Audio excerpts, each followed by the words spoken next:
The movie is set in dystopian France, where the economic situation has become a nightmare, as only 20% of the citizens are employed and have access to resources. Because of this, the remaining population starts rioting, but help never arrives. Instead, the government banishes them indefinitely. It has been 30 years since that incident. The unemployed people now live in what's called the zone, whereas the employed live in the prosperous part of the town. The two sets of humans are divided by a large wall, which is guarded by impenetrable security. People in the zone suffer from diseases, hunger, and they do not have access to safe drinking water, while the ones on the other side of the wall have all the world's resources at their disposal. In the first scene, we are introduced to a man named Ruben Garcia, who lives in the town with his family. Ruben and his wife, Thais, work as technicians in different parts of Aquaville, the town's only water company. Meanwhile, his shrewd and selfish father, Silas Garcia, is a top-level executive in the same company. Aquaville also supplies water to the zone, but only once or twice a month. This is certainly not enough to satiate the demand, so the zoners often rely on drugs to kill their thirst. One day, all the residents of the zone gather at the wall, where the Prime Minister of France, Nadia Passeron, is set to arrive for a historic visit. As everyone from the town is glued to their televisions, the PM's convoy enters the zone. It's then revealed that 13 months ago, a group of activists from the zone kidnapped PM Nadia's husband, Moretti, who is also the Minister of Labor, in protest of the wall. And after months of negotiation, the two parties have finally reached a deal to free the minister. In her speech, PM Nadia claims that she hopes one day people of different social classes can live together in peace. She then announces that as the first step towards that goal, the activists will release Moretti, and in exchange, 10,000 unemployed zoners will be provided with jobs in the town under the Solidarity Job Program. The announcement stuns everyone inside and outside the wall. While the zoners are elated, the town residents are worried because they haven't interacted with the unemployed people for more than 30 years. Moreover, most people in town hold negative views about them because of hateful propaganda. Soon, Minister Moretti is released, and he returns home with his wife. It is then revealed that PM Nadia dislikes the zoners as much as the average town resident, and she only agreed to the deal because her husband's kidnapping caused an international stir. The World Bank also started threatening her government with sanctions if she continued to ignore the demands of the zoners. Meanwhile, at the wall, the zoners randomly selected for the program are called for an interview. Among them is a single mother, Izia, and her friend, Larkham. The interview is pretty intense, and people who are involved in drugs, trafficking, and gambling are swiftly rejected. At the same time, Izia's only child, Noah, is at a school where his class teacher, Robinson, is criticizing the current French system. He explains that one shouldn't have to work in order to exist with dignity in society. Noah opposes and says that work is liberating. He gives an example of his father, who won a lottery 13 years ago and used the prize money to move to South Europe, where he is happy living now. What does that have to do with work being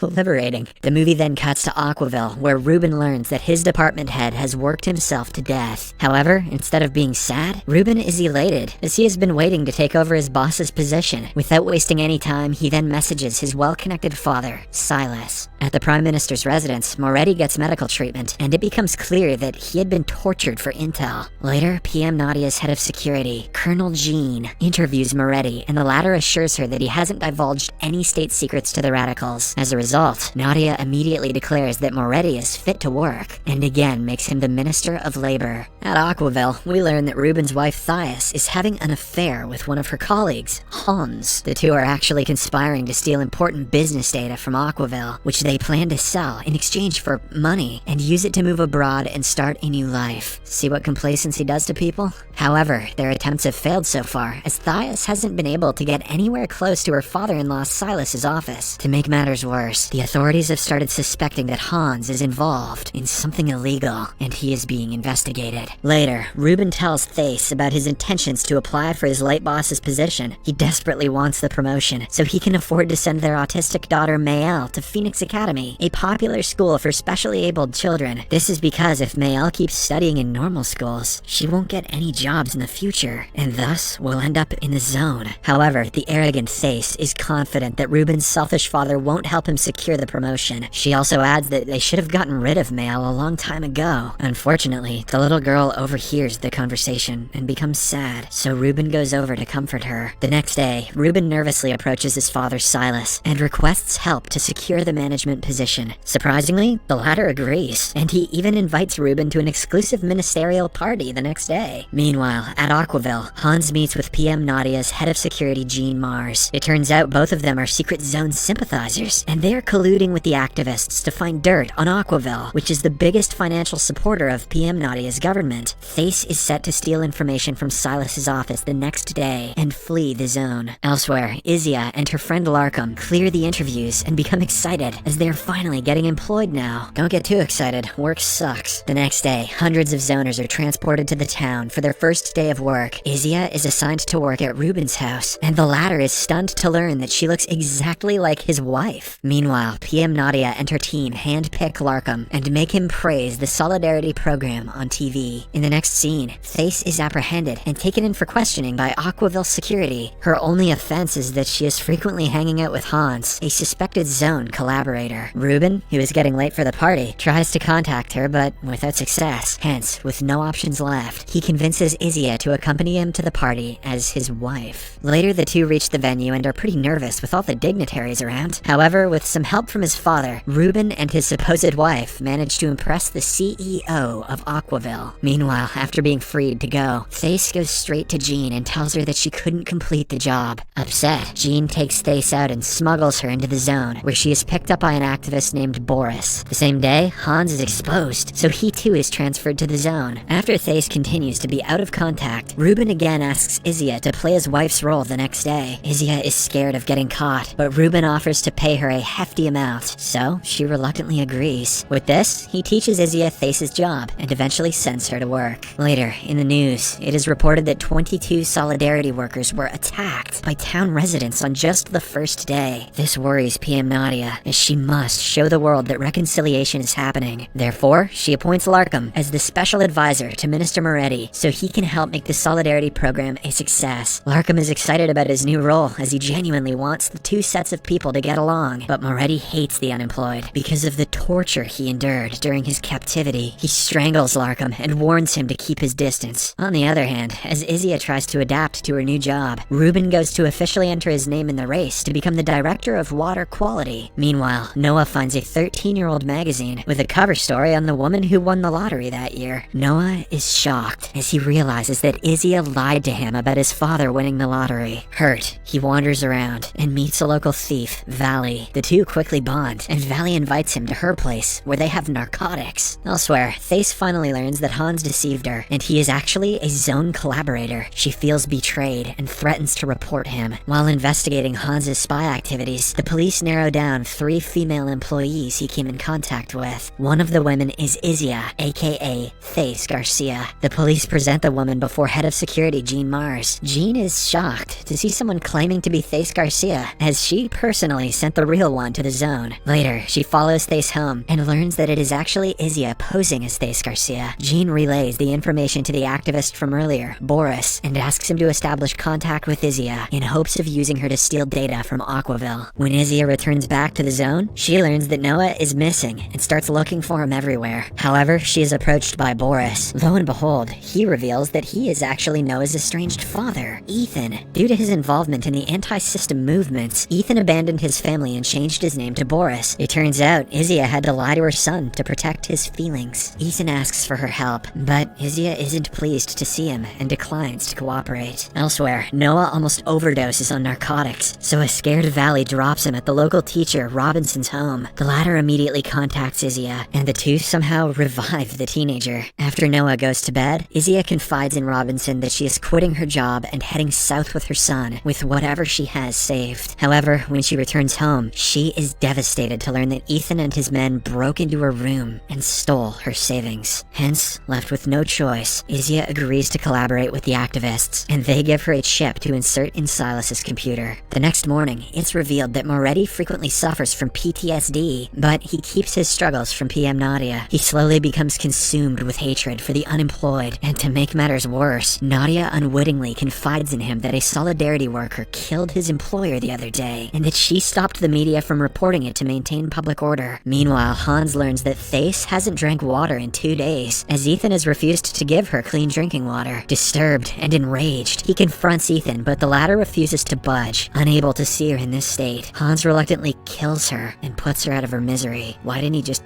give her water. The same day, Ruben appears for a grueling interview, and as part of it, he is given the task of firing his former colleague. Meanwhile, Izia begins to get better at Thesa's job, and during the lunch break, she heads to Silas's office. But on her way there, she encounters the Aquaville CEO, Bartholome. The sadistic man cunningly invites her to his office, and then takes advantage of her in exchange for promoting Ruben. Later, a group of Solidarity workers run away from their homes and gather at a place to play football. This alarms the town residents as they are extreme workaholics who don't understand the concept of recreation. Afraid of another controversy, PM Nadia sends Larkham and Minister Moretti to speak with the workers. The latter runs away due to his PTSD, but fortunately, Larkham manages to send the workers back to their employers. On the other hand, Noah again hangs out with Valley, and the two sneak into the town via a secret tunnel. Unfortunately, they are soon spotted by the police, and Noah wanders deeper into the town while Valley runs back to the zone. Fearing for his life, Noah heads to Ruben's house, as his mother had once disclosed the directions to there. After work, Ruben and Izia also head back home, and the latter reveals how the CEO took advantage of her. Surprisingly, Ruben isn't fazed, as it is common in the town for wives to sacrifice their dignity for their husbands. This upsets Izia, and she accuses him of only caring about his promotion. When they reach home, they are stunned to find Noah inside. At this point, the town has also been put on high alert because of the infiltration. Izia is scared for her son's safety, so Ruben offers to drive him to the wall. On their way there, he apologizes to Izia for everything, and reveals that he desperately wants the promotion so that he can afford to send his daughter to Phoenix Academy. Shortly after, when the mother-son duo return home, Noah accuses Izia of selling out at work. Puzzled and enraged, she slaps his ass and demands to know why he's been acting out lately. Noah finally confronts her about the lie, and she explains everything about how Ethan abandoned them because of his activism.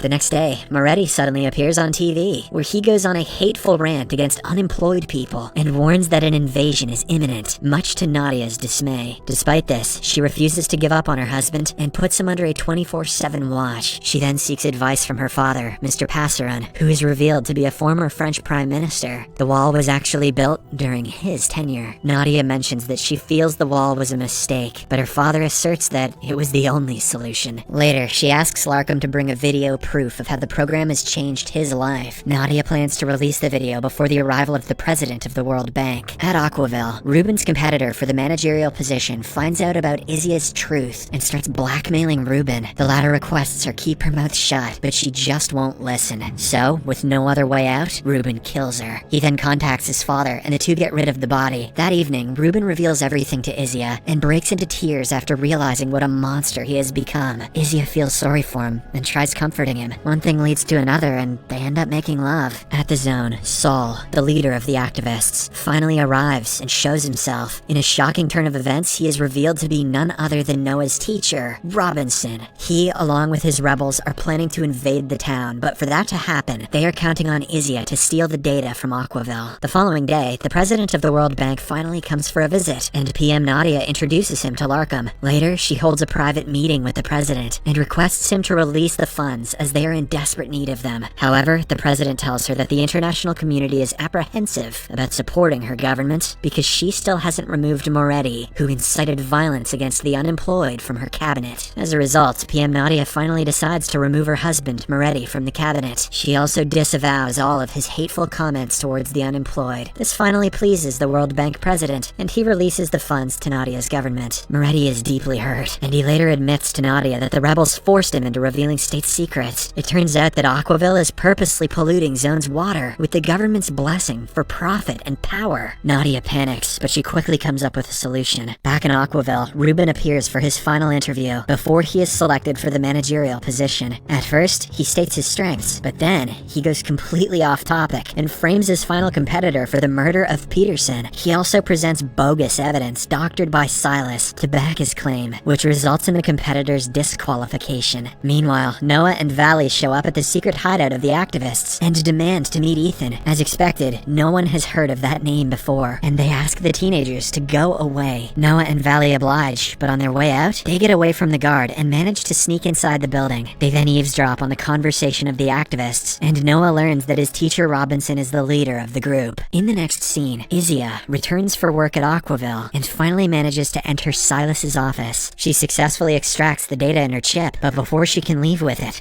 Silas arrives and catches her red-handed. He attacks her, but she somehow manages to escape, along with the chip. Wasting no time, Silas alerts his son about Izia's treachery, and Reuben catches her before she leaves the building. He slaps her, and in the process, she drops the chip. Izia then comes clean that she was forced by the activists to collaborate. Later, Silas advises his son to kill Izia, but Reuben refuses, and instead decides to let her go. For all that she has done for him and his daughter, he even drives her to the wall. But before Izia can cross over to the zone, she is caught by Silas's men. She is interrogated, and Silas finally learns that she was supposed to steal data from his computer and hand it over to someone. Silas is enraged by the revelation, but nonetheless, he also takes it as the perfect opportunity to capture the activists. He sends Izia as bait to a rendezvous spot, and when Nadia's head of security Jean shows up, his men capture her. Meanwhile, Larkham is given a chance to permanently move to the town. He excitedly asks his wife to come with her, but she turns him down. This leads to an argument, and Larkham decides to move to the town by himself. A few hours later, he arrives at his new home, where he is ordered to meet Moretti. Shockingly, he finds the former minister floating in the pool, dead. Just as Larkham is trying to make sense of the situation, the Prime Minister's daughter Zoe appears and shoots him dead. Jeez. Later, Nadia finds out about the pamphlets and decides to go through with the last stage of her plan. She appears before the media and denounces the murder of her husband, Monroe Moretti. She frames Larkham for the murder and explains that he was shot dead while trying to escape. Nadia then goes on a rant against the zoners, claiming that their hatred towards the unemployed people is reaching dangerous levels. Saying this, she declares the suspension of the Solidarity Work program. She also announces a mass raid on the zone to catch the activists. Amidst all of this, Silas briefs Aquaville CEO Bartholomew about the unfortunate events. On his orders, Jean is burned and tortured before being locked up with Izia. Silas and Bartholomew then meet Nadia and reveal that her head of security, Jean Mars, is actually working for the rebels. Later, grateful to Silas for stopping a major scandal, Bartholomew gives his son Reuben the promotion and also gets little Mael an admission into the Phoenix Academy. Meanwhile, Saul and the rebels learn that Izia and Jean have been caught. Worried for their safety, Hans insists on rescuing the two, but Saul refuses, saying he can't destroy the activist network by trying to rescue them. Noah and Valley overhear the conversation, and they are appalled to learn that the rebels are just as bad as the people they are opposing. Noah then vows to rescue his mother. In the next scene, Silas informs Reuben about his promotion, and the latter excitedly goes to Aquaville to accept his new position. However, there, he finds the chip that Izia had dropped earlier. He plays the chip and is taken aback to see the overwhelming proof of Aquaville poisoning the drinking water for profit and control. Appalled, Reuben decides to anonymously upload the information online and defect from the town for good. He then picks up his daughter and rushes to the wall to find Izia. The bombshell revelation spreads like wildfire, and Saul and the activists rejoice. On the other hand, Silas orders his IT team to trace the person who leaked the information. PM Nadia also panics and immediately comes before the media. She calls the whole leak a smear campaign and warns that strict actions will be taken against those responsible for it. Elsewhere, Reuben and Mael cross over the zone through the secret passage, where they encounter Noah and Valley preparing to enter the town. The two parties have a quick chat, and when Reuben learns that Izia has been arrested, he asks Noah to take care of Mael while he goes to rescue Izia. A while later, the rebels finally launch an invasion from multiple fronts, and Nadia's defense measures are easily overwhelmed. This is because many town residents have started opposing her, and many have already left their jobs. Hans and the others also enter the town to finish the mission. However, Ethan parts ways with them and he goes to look for Izia. Reuben also shows up at Aquaville looking for Izia, and Silas realizes that his own son is behind the leak. When the two meet, an enraged Reuben holds his dad hostage and threatens him to reveal Izia's location. Unfortunately, at the same time, the police discover that he is behind the data leak and arrest him. Reuben is then locked up along with Izia. Nevertheless, he is happy to be reunited with her. Meanwhile, the war intensifies. The walls come down and thousands of zoners enter the town. Nadia, Zoe, and Bartholomew start smelling defeat, and it begins to worry them. At the PM's residence, Zoe breaks into tears and blames her mother for everything. She vows to join hands with the rebels and testify against her before storming out. On the other hand, the prison guards are ordered to shoot all prisoners. As one of them shoots Reuben, Ethan suddenly shows up and neutralizes the guard. He and his men take Izia and a wounded Reuben to safety. At the same time, Sol reaches the PM's residence and seemingly executes her behind closed doors. hours. Just then, Zoe arrives and offers to help him manage the country. 3 days pass by. Reuben recovers in the hospital, and Izia reunites with her Noah. The latter finally meets his father, Ethan, but realizes that after so many years apart, he is now just a stranger. Izia then tells Reuben that she wants to choose the third option and to become his wife. Much to Reuben's joy, Noah also accepts the decision, and he asks Vali to come live with his family, but Vali politely declines and parts ways with him. At a press conference, Sol finally announces the end of the discriminatory political system and the beginning of a new, equal, and better life. Spoken like a true politician. Later, he speaks to former PM Mr. Passaran, and shockingly, it's revealed that Sol is actually his son and Nadia's brother. He had thrown Sol out because of his political indifferences. In the final scene, as Mr. Passaran is berating his son, Nadia suddenly appears, and it turns out she has also joined forces with Sol, much to the old man's astonishment.